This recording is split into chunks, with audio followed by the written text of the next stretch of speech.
Good morning and welcome to Papa World headquarters just outside Pittsburgh, Pennsylvania. We are here for the Papa Circuit Final.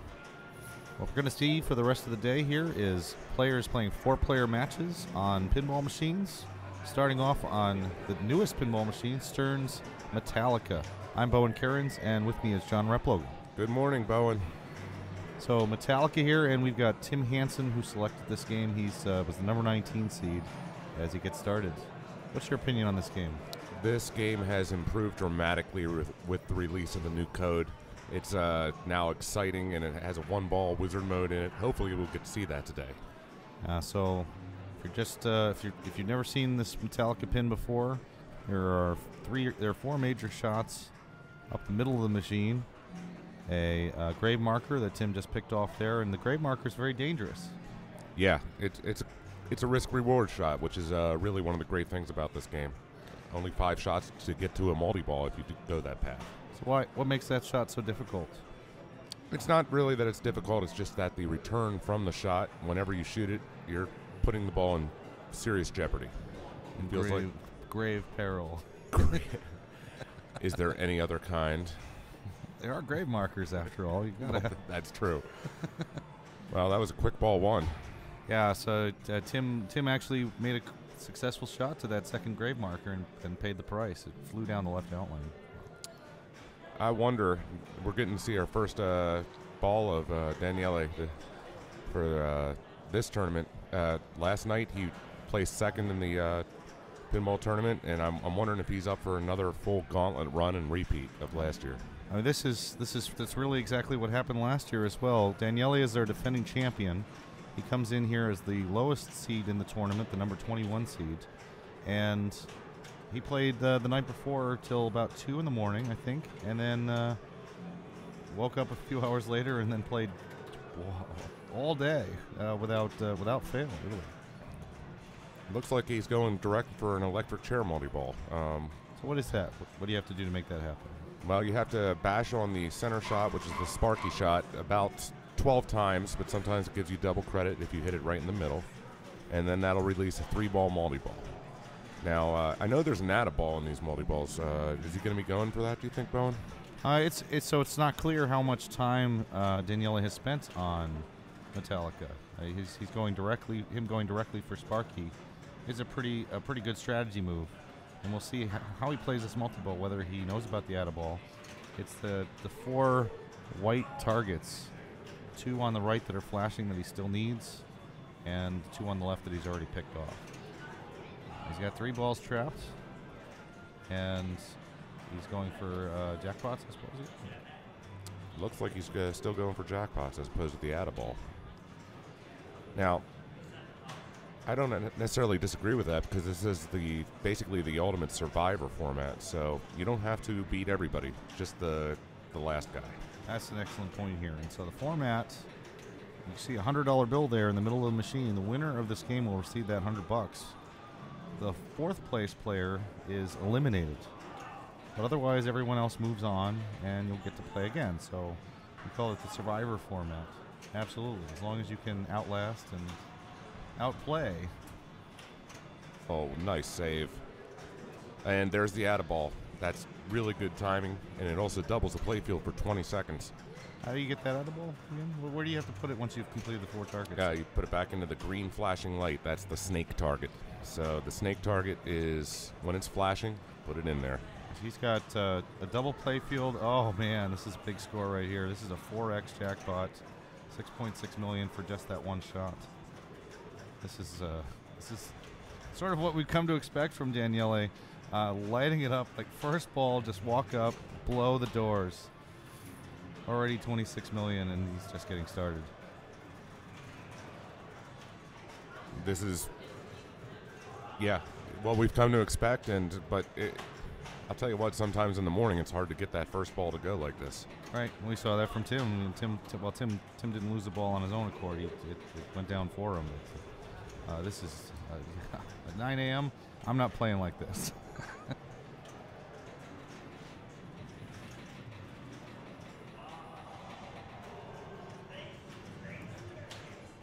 And there is another super jackpot for Daniele. 1.7 million this time because he doesn't have a playfield multiplier, but all of these points are tacking on big time for him. And I have to say, with he's got what, 40 million now, maybe? He's getting real close to it if he doesn't have it already. And I'd say this is the type of ball one that says I'm safe. And now he's like, I want $100. This is the type of ball that says, "Hi everybody, I'm here to defend." Yeah. So the snake doubler is lit again. You can get that double playfield more than once, and it's almost 40 million from that multi-ball for him. That was a rather huge electric chair multi-ball. So we talked about the targets on the left. We talked about and a little bit of fumble drain there, but fantastic ball for Daniele to start off the circuit final.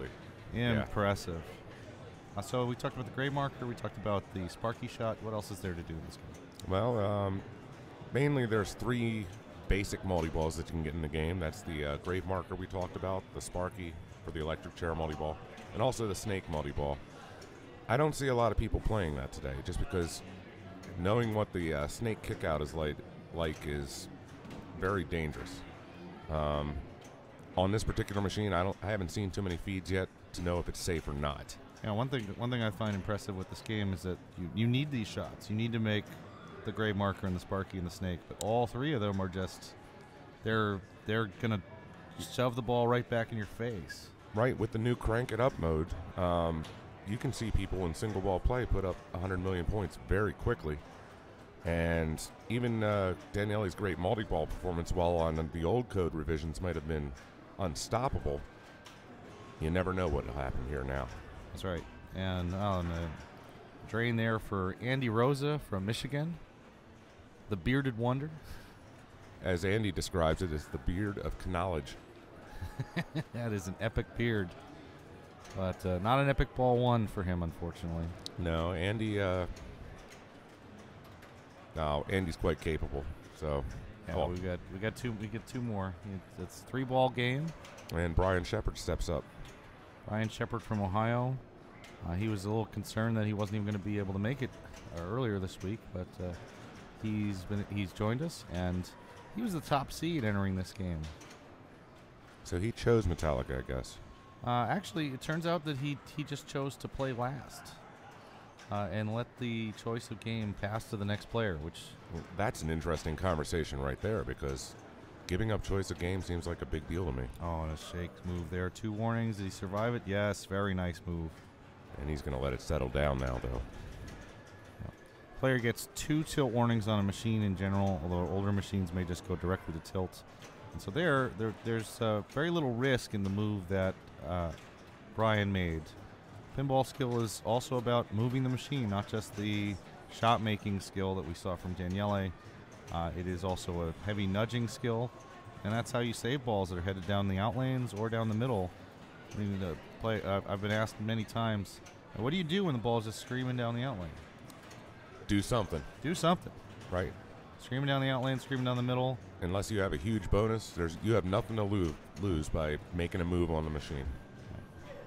And as that screamed down the right out lane, he had already used up his warning, so any further major move shaking in the game would have tilted, and he would have lost his 250,000 bonus. So we're starting ball 2, and it looks like there's 1 clear leader and 3 people who are probably starting to change their strategies a bit, because once you get to ball 2 and you're looking, and you got to look around, you got to look and say, what am I near? What's available to me? And this is where Tim went for the grave markers, and he got housed by the second grave marker. But they all pop back up again. You've got to basically start grave marker over from scratch. Except for the fact that he made, holy camoli, he made progress through his crank it up mode, though. And that is a rough tilt there. That was a very rough tilt. But boy, it's hard to step up in the morning, as we said. Daniele seemed to have no problem, even though he was up till 2 a.m. playing pinball last night. He was amazing last night. He put up his second to last game was a game of Creature from the Black Lagoon on the tournament bank, and I think he put up 500 million points with a almost perfectly executed double super. Fantastic. We have Creature in the bank today for the circuit final, so we'll be able to talk about that sometime later about how to play that game. I imagine we'll see it today, and I would expect that Daniele will be equally devastating on this one. And he's wearing a jacket today. I mean, it's definitely way warmer inside here than it is outside. A bit of a wake-up call this morning for some folks. Yeah, last year around Pinball time we were experiencing 70-degree days, and this year we've been looking at 30-degree Fahrenheit days, and it's been quite a change. But it'll warm up. Spring is in the air, as they say. And Daniele actually took a ball more like some of the other players. Not a whole lot of points, but I'd say at this point he's already built his fortress. Yeah, he's basically waiting on the other players, and I don't think that all three of them will be able to catch him. No. Maybe he may not win the Hyundai, but he seems poised to it at this point. He's put up one very strong ball. But it also suggests that any of these players could attack the machine and pull that score. Right. I mean, I will emphasize, though, that the length of time that he spent in that electric chair multi-ball was pretty high. That was a pretty long multi-ball and pretty good score that he got out of it. Now, if Daniele comes back up, I would expect him to actually try for a multi-ball and try to bring Coffin into it. So we talked about the other three multi-balls. What's Coffin? Well, Coffin is if you repeatedly bang off the captive ball in the middle, which is right next to the snake. You can light the locks for it and slowly build them up over time. I think it's a total of 27 hits that you need in order to get to a Coffin multi-ball. So you're not going to sit there in single ball play and bang on it. But while you have multi-balls running, it never hurts to take a couple shots. Ooh, another big move. Andy steps back. He steps back a little. He's got kind of upset with the bad luck he's had of having to save balls from danger so often. Interestingly that's enough, this game.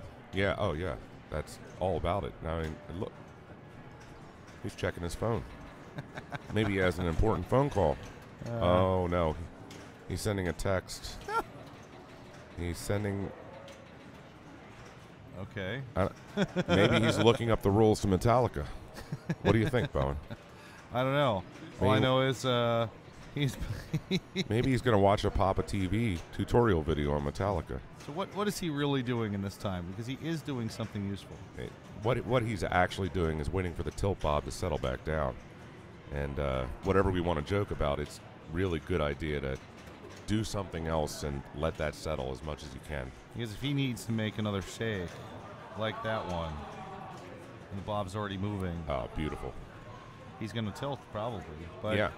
If he waits long enough, like about 30 to 60 seconds, maybe longer, he's got a chance of saving it with another moderate move.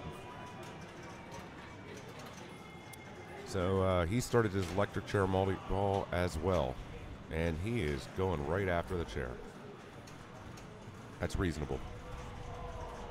As he's playing this, you've mentioned the crank it up a couple times, and if you've played earlier versions of Metallica or you've never seen it, crank it up is a feature that you get for making enough of each type of shot. And you can see the lights in the middle of the playfield there. He now has enough electric chairs. You would still need enough grave markers and coffins and snakes to activate the crank up. Also, something you might have noticed on the display a second ago is that you have your regular coffin multi-ball display, electric chair multi-ball display, and there's little creatures down at the bottom.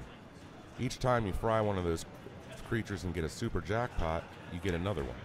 Once you get to 7, all the shots turn into super jackpots. Well, that's big time if it comes to it, but I have never seen it. I haven't seen anybody do it yet, and if somebody does that today, I will be very impressed. Well, for the record, I have never seen it either. I've just been told that it happens. It may not actually exist. You know, it could be. This could be the biggest lie that I'm perpetuating, but it'd be like, lots. We can make up stuff like that for lots of pinball machines. Absolutely. Say, you get 20 dead ends on Twilight Zone, and then you get to watch Dracula's car. So where do you think Andy's headed next here? Well, never mind. Down the drain would be my best guess. That's a very good prediction. Let's see what happens. Oh, well, thank God. It's a solid ball for Andy Rosa. He's at 14 million, and a little bit of a finger-crossing moment to see what the other players do here, because both Tim Hansen, player 1, and Brian Shepard, player 4, have the opportunity and still balls to play to try and catch either of those scores. Last place is eliminated, and first place on the game wins the $100. I'm going to go out on a limb and say that 13 million is not exactly where I wouldn't feel very safe at all with that type of score going into ball 3. I agree. I mean, the only reason I feel even a little safe about it is because I've got a player sitting with 1.4 who hasn't made progress. But as we've seen from the multi-ball, that is a very valuable multi-ball. It's not that many shots away, but if you're concentrating on it, as Brian is now, you'll get there. Oh, he shakes out the right out lane with 2 warnings. He's done. And that was a bad break to have it then get right back into danger. It was a good save. I mean, sometimes you save it only to fall back into the jaws of death, and that was one of those times. I bet you Andy's feeling a lot better all of a sudden, because having both players make it there is unlikely.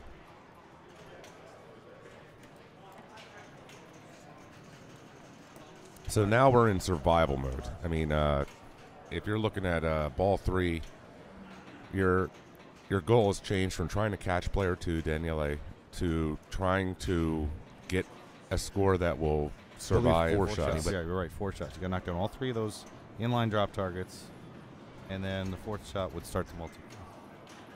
Now, if you just walk up and start the machine, how many shots is it to get that grave marker multi-ball?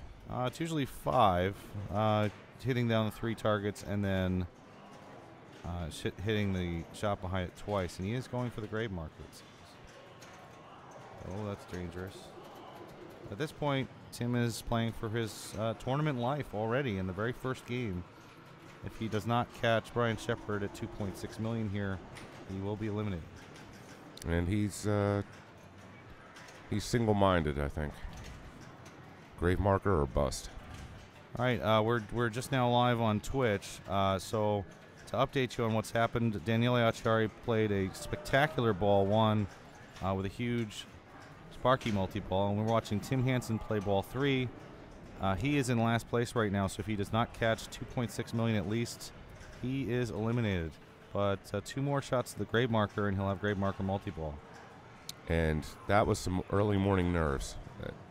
And so was that. 2 warnings there. This is now he's on the edge. Yeah, I don't think he probably didn't need that shake. I don't think he needed it either. Nearly as strong. And actually, that was almost more the aggregation of multiple shakes, where the tilt bob was probably moving already from his play. Yeah, but he pushed it too hard. That was early morning adrenaline, and it shows in your moves. It showed in the previous shot he took, because he missed it so early. Grave marker multi-ball is ready with 1 more shot. Beautiful shot. Wait, that didn't start it? Thought that would. I thought that would as well. All right, we can't count apparently. But this should start the multi-ball. If you can backhand it here. Beautiful. That is clutch play there for Tim Hansen. Early morning here at Papa Circuit Final. I'm Bowen Cairns, and with me is John Rupplogle. Yeah, this is his tournament life, and he's saying, "I'm here for a little while longer, guys." Yeah, and with Brian Shepard at 2.6 million, he's now past that. So, and a very quick multi-ball exit there. He was unable to get the add-a-ball by completing the 4 white targets. What would you do here, Bowen, if you were him? I'm just going to pick off the low-hanging fruit, because I don't think I'm going to survive enough hits to Sparky, the center shot. But I could pick off a hurry-up right here on the grave marker and get another million in my bag. That's what I was thinking as well. Force Brian to play Sparky. But it turns out that Tim has done a great job here of getting Sparky ready. It's ready now. 1 more shot to the center. Oh, boy. Clutch play. This is great. This is great clutch play. And Tim, I won't say he's likely to survive, but he needed both of those multi-balls. Well, his first one just ended so quickly, and it's only a 2-ball multi-ball as well from the grave markers. So getting this 3-ball multi-ball. We'll see what he can do. He needs to pound jackpots. And he's also aiming for the add-a-ball there, which you can get by there. So the 4 white targets will light the snake. The green shot for an extra ball put into play, as well as double playfield scoring for 20 seconds. And he has it lit. And boom. Plug. So now it'll be 3 balls. Double scoring. He's picking off fuel targets, the too. jackpots are relatively low, but you get a good super. And the other things that are going on in the game also give you points. So right now, he just backhanded that for $2.5 million. Big points there. I was actually surprised to see him trap up and try to catch the ball quite so quickly. Why would you not trap here? I wouldn't trap just because you had double playfield running, and you really want to take as many shots at that as possible, even at the risk of some balls being out of control. I don't know if you would play it the same way, Brian. I would, actually. I think that you get something that only lasts for 20 seconds, and you worked hard to make that happen. Right. It's an opportunity to score big, and he did. He took the $2.5 million off of the hurry up. He's got another hurry up ready on the left ramp. He's got Sparky Super ready from the center shot, and you can tell he's playing pretty careful right now. Yeah, he's playing very controlled. As I say, hoping he can pick off the center shot here for a quick super. Oh! Doesn't matter. That was a great ball. That was a lifesaver. Yeah. I mean, his nerves calmed down after he finally made that final grave marker shot, and he actually started playing like a professional. Yeah. And really. So what do you do under those circumstances? How do you kind of get your mind in the right place to make that work? I have no idea. Quite honestly, that's one of my biggest faults is when I get into extreme pressure situations. If I feel the nerves, I tend to shoot early. I can recognize all the symptoms, but fixing the problem is not usually within my command. And this is where I think competitive pinball, especially under the cameras and for money here, is so different from pinball play in an arcade or pinball play at home. And it just gets bigger with the importance of the event. Like this event right here, if you don't have time to get rid of those jitters, you're cooked. And you're cooked. Daniele played that game about as well as he could. He is in first place. He will advance because he has passed Tim Hansen for sure, and he's got $100 waiting for him if 50 million holds up. Andy Rose at 13 million is not safe, and player 4, Brian Shepard, is going to have to chase to survive. Right. So, the first thing Andy wants to do is figure out a way to get just over 5 million points, and he doesn't necessarily have to get a multi-ball here. Once he gets to that figure, he's going to walk away. But he has to do a little bit of math in his head and look at the play field and see what's lit and make sure he can get 5 million points. So we might not see him go after a multi-ball in this situation. We might see him try something else. Yeah, it's hard to pick 5 million out of this game without getting into a multi-ball. The only other way to really do it is to play hurry-ups, which in order to get a hurry-up, you have to complete enough lights on a ramp or shoot the grave marker and the snake and the Sparky to light a hurry-up. The other way to play this, which potentially could work for him, but I don't see many players use it, is to try to spell Metallica off ramps. Left ramp, right ramp, just keep making ramps, similar to the way one might play Iron Man or Demolition Man, trying to get a big score out of the mode that happens when you finish spelling Metallica. If this was Daniele who was stepping up right now, I would say that that's exactly what he would do. He'd probably just use his superior accuracy and go for ramps right over and over again. But Andy's a control player. Andy likes to have the ball cradle before he makes a shot. Mm-hmm. So I'm going to expect he's going to go for some multi-ball. But he's thinking it out right now. He's yeah, like, what am I near? Right. What's close? And it doesn't. None of the multi-balls are close for him right now. Nothing is close. So he's sort of in jail, as they say. Mm-hmm.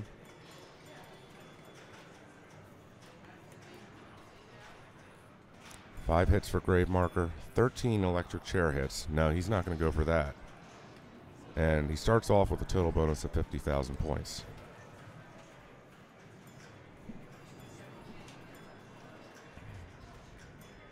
All right. Wow, I'm really surprised to see this. He looks like he's going to go for the electric chair multi-ball, and that's 13 shots he has to survive. And, of course, he might get double credit for some of these because if you hit it directly in the middle, you can get two points at a time towards it, but this is truly a no-fear strategy.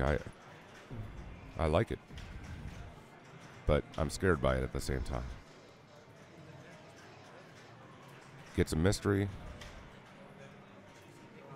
Let's see if he stops to pick up. Oh, my goodness gracious. The magnet threw it towards the middle. Andy made a big save. Double danger. And okay, Andy Rosa is at risk now. Andy only has 15 million points. He failed to catch up with player one and definitely failed to catch up with player two. And now we're looking at a situation where Brian Shepard's life is on the line, and so is Andy's. Hey, good morning, Kaylee. Hey, how's it going? I'm joining while Bowen is in the can. Well, that's quality radio for you. it's good. All right. That's more than I wanted to know. So Brian is like totally boned here. I'd say it's actually not as bad as it looks initially just by the scoreboard, because if you notice, he's pretty close to his electric. So do we have predictions? I predict plunge to trap. He'll time out his ball save, and then that first shot to Sparky is going to be a drain. Oh, God, I hope not for his sake. Although I do want him to get multi-ball and be in contention. Right. But that's because that's something I would do. Three hits. I'd be like, oh, come on. I'll just do this. And I'd sit there and think about it. My ball save would go away. Me and Bo, we were just talking about that. Yeah. Me and Bowen were talking about the nerves you get when you're on that first game and you haven't warmed up yet. Oh, did you see that move that Brian did there? He slapped the right side of the cabinet, get off that right rail into a trap. Super nice. Ball save's going away. Oh, my God. And he rushed it. Oh. And he rushed it. And it almost came true, and then he waved. Then Brian actually knows how to play pinball, so he saved his ball very skillfully. Oh, look at that. Multi-hits. And so Sparky's lit. He's ready to go. All right. That's Only it. has to catch 15 million. You can make this shot the biggest and hardest shot in the game. Oh, nice. And he was early on that shot. Did you notice? Now, you know, Brian feels like, oh, yes, I'm moving on. I got my shot. But and he's not there a yet. bunch of these multi-balls can go way wrong, like we saw with Hansen's grave marker. Although I keep calling it grave maker. I've always called it that. I feel like going for those shots is the grave maker, but yeah. So I'm curious what Brian's going to do, if he's just going to keep just wailing on Sparky. At least that'd be my strategy given the points. But I don't know, maybe he's going to you can get faked out by that Atta-ball, right? Yeah, the Atta-ball. And you can chase the Atta-ball this whole time until your ball save's gone, get nothing, and you realize you don't have the 15 million points you need. And so now he's 10 million down, ball save's gone, Atta-ball's nowhere close. Yeah, he needs 3 targets for that Atta-ball, and then he also has to hit the snake, so that's 4 shots away. And 3 of those shots are really dangerous. Over. Uh-oh. He's really Look going to play. out.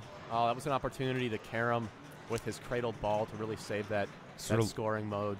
Sort of looked like he was trying to do that. Looked like he tried a post pass into it was just a little late. I think it definitely would have been worthwhile to and that's it. Go for that, but unfortunately didn't work out in there. One of those short multi-balls. Yeah, short multi-ball. He didn't get a whole lot of jackpots out of it, and then he was left in jail at the end. Brian Shepard from Ohio has played a great circuit this year, and yeah, it's a shame to see him go out in the first round. Definitely expected him to move on quite well into the ladder. So Daniele winning $100, 50 million points. Okay, we're going to cut on over to Anastasia, who is here with Bob Matthews right now. I'm here with Bob Matthews. And Bob, you're about to enter into the next round. Where did you come in from today? Came in from California, and want to give a shout out to my friends in the Orange County Pinball League and also all my buddies over in the Netherlands. I had a great time over there and hope to get back for the Dutch Pinball Open again sometime. Great. What game do you think you're going to pick for this round? No clue. Well, it'll be I might go last. I don't know. I'm just going to roll a die in my head and see what happens. Great. Well, it'll be a game time decision then. Well, best of luck. Thanks. I think Bob is actually going to have to make his choice sooner rather than later. He's going to have to make that decision because he's entering the round, and he's going to get choice of game or order. And it looks like Bowen has returned. Welcome back, Bowen. Yeah, I got a chance to watch that, to watch the end of that a little bit. Tim Hansen really He pulled came it. through. He came through and managed to get not one but two multi-balls on his final ball. And, well, I mean, in a pressure situation, that is exactly what you want to do. That's great pinball by Tim. Yeah, I like getting into a multi-ball because there's so much frantic action that you forget about what you're doing as far as the stakes go. You turn off your brain at that point because, oh, 3 balls, and you're no longer thinking about that you're playing on camera or that you're under elimination. Right. I mean, and so it goes back to some of the I don't know, the primal element of pinball, which I've been reading a lot about in a book we have here at Papa, but it's about the zen of pinball, and everything goes away except for your battle with the balls. Now, what is this book? What are you talking about? Well, you'll just have to watch some Papa TV and find out about it. I do a little bedtime stories every now and then. With You're this not book. so you're not just John Replogue. You have a secret alter ego. It's not secret, and it's certainly not my alter ego as well. I'd just like to point that out. But wow, so big game. Yeah, Bob Matthews has stepped up and he is selecting Big Game, a 1980 Stern machine. So we've gone 24 years back in time, but from the same company. From Stern to Stern. And it's actually not quite the same company, but the same name. Right, and Bob starts with 36,000. Not a big game. Not a big ball from a big game. I would expect a good score on a first ball here to be about in the 200,000, 250 range. I think 250 is going to be a safe score for the entire match. Just based on what I know about how this one's playing. Yeah, and there are a couple of tactics players can take. One is to pick off drop targets. And we just saw Daniele pick off 3 drop targets. Each drop target you make will land on one of these cards. And the goal is to complete rows and ideally the entire card for extra bonus. The other tactic is to spell the letters in Big Game, which are just littered around the playfield in weird places. 3 up top, 2 on the left, and 2 in the in lanes. And then shoot the shot in the upper left-hand corner marked Big Game. You get 5,000 for every target you picked off. That was a pretty little move there. That was amazing. With a subtle flip, and the player can actually control the strength of the flip. Right, and he didn't do a full flip there. He did a little flick flip, which just dropped it over to the other flipper. Now, something that's very important on this game is the left orbit, and I was actually surprised because Daniele got it to a full trap on the left flipper, and he also had this 2,000 spinner lit for the left orbit. I expected him to do little control moves and try to get a shot at that left orbit. And you can see a yellow light. There are 2 spinners on the left side. One of those spinners right now is lit for 2,000 per spin with a yellow light underneath the spinner.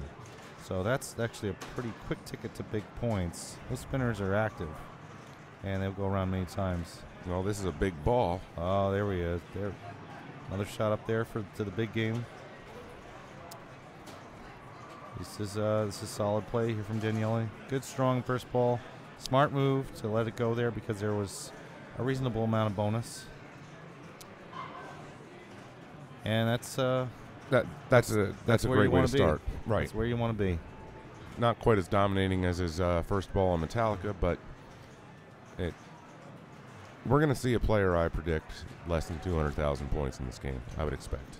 So How do you make the transition here from I said 24 years in the past. It's 34 years in the past, from 2014 to 1980. well, it's not just like a transition in the style. Actually, the biggest transition is the transition in feel. And I saw that he was playing a little bit open. You know, he was just sort of flipping and seeing what he could do with the machine. And then he started to slow it down a little bit. So we've seen Daniele play on the fly quite often, and he's very comfortable doing that. right, and that makes him hard for me to understand at times because I know you like to play a controlled game, and I definitely like to play a mostly controlled game. Yeah, it's great to see different players. We'll see some other players later with the same kind of open style. But for example, that shot that Andy made there, he was aiming for the drop targets, missed into the bumper, and then down the out lane. And that was a shot where if it was a controlled shot, he probably doesn't miss that. right, and I'm really surprised to see Andy playing that quickly.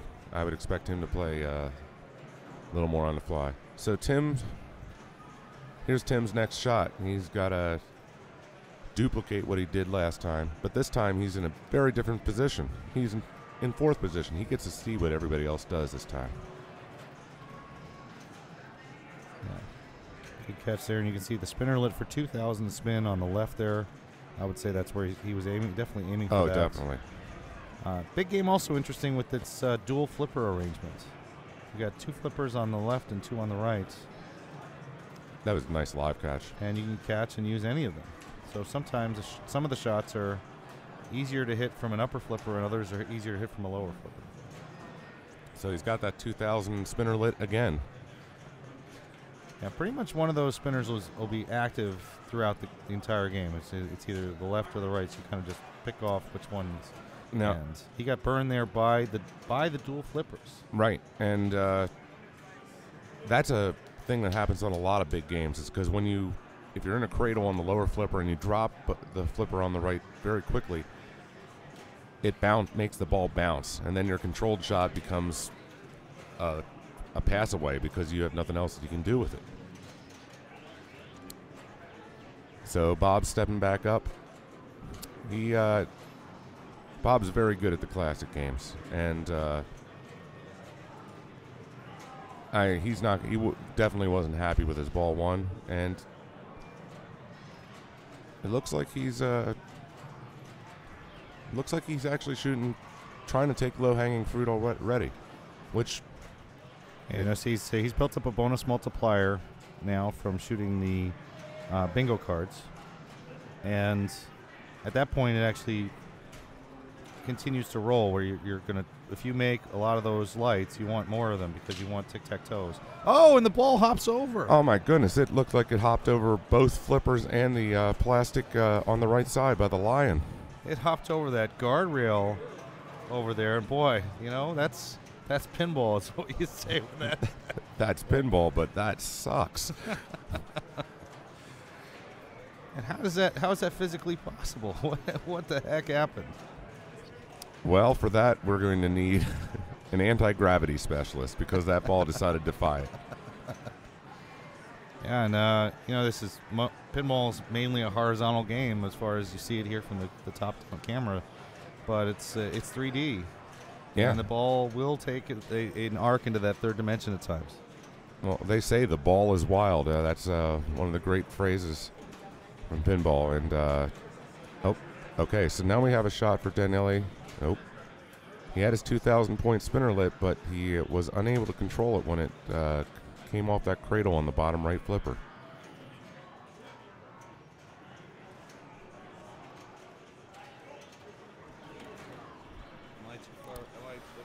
So Daniele has made a shot to the big game, so he's going to collect 5,000 points for each letter that he has lit, and he also is now getting a sizable distance from his opponents.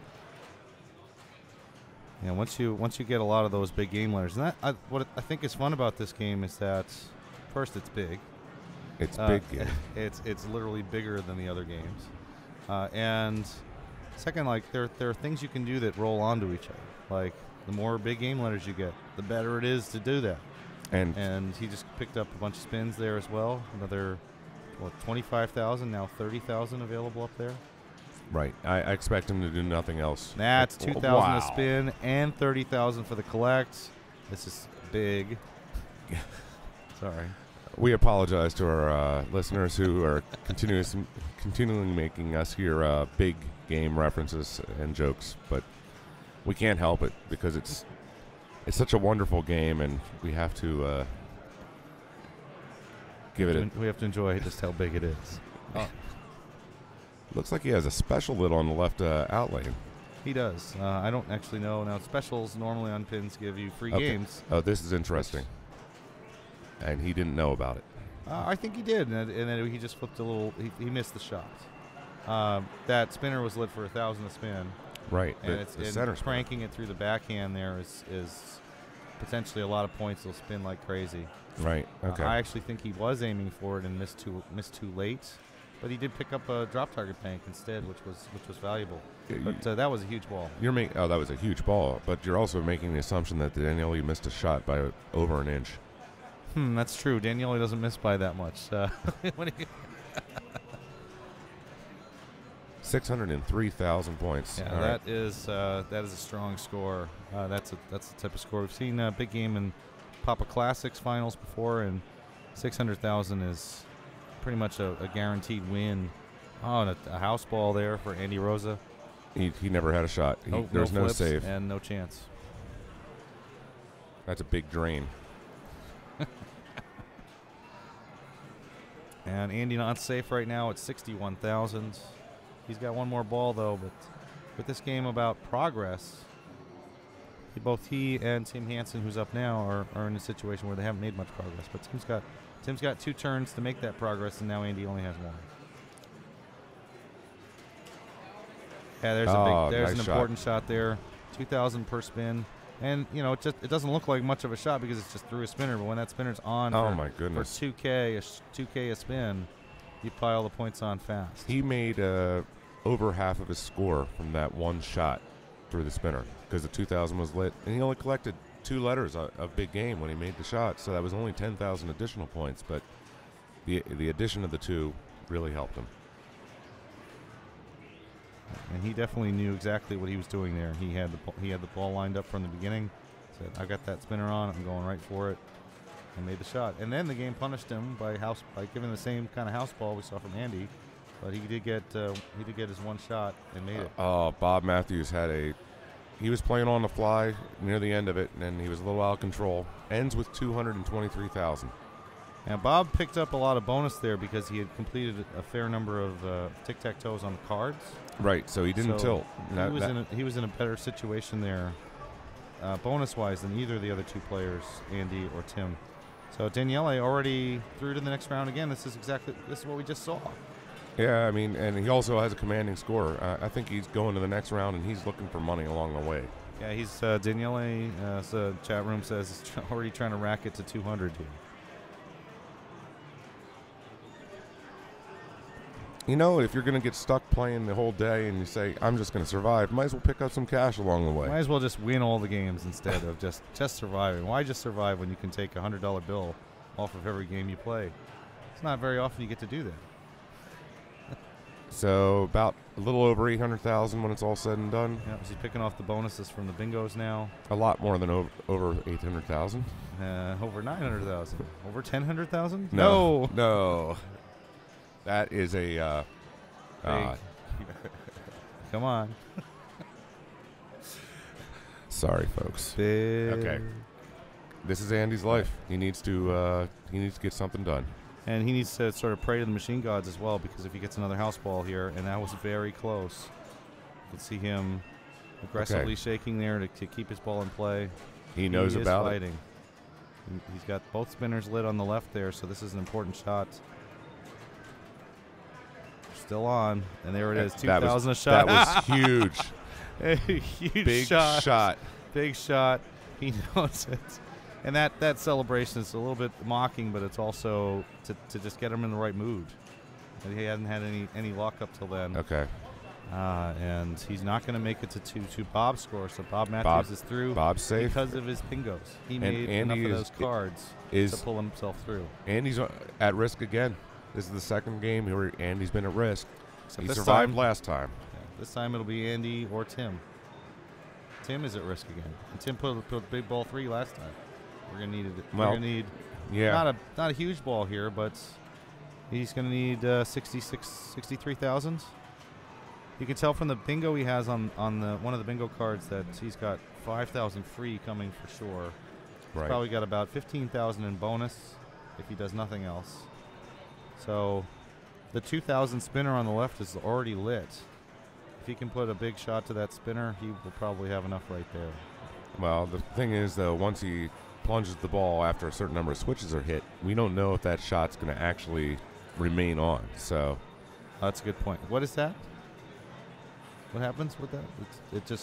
It switches on and off whenever. it seems like it's a number of switch hits that activate and deactivate the spinners, and you can correct me if there's specific shots involved, but I think it's just a number of switches. Yeah, I honestly have no idea. I just know that sometimes it's on and a lot of times it's off, and then it's not really obvious how to turn it back on again. Just deal with it from there. Right.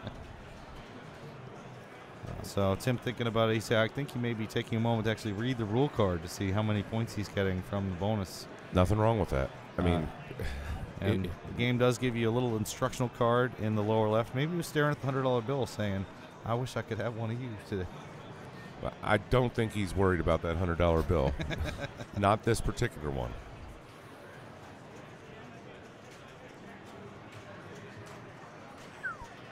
That was a nice solid move there. But that spinner's off. You're absolutely right.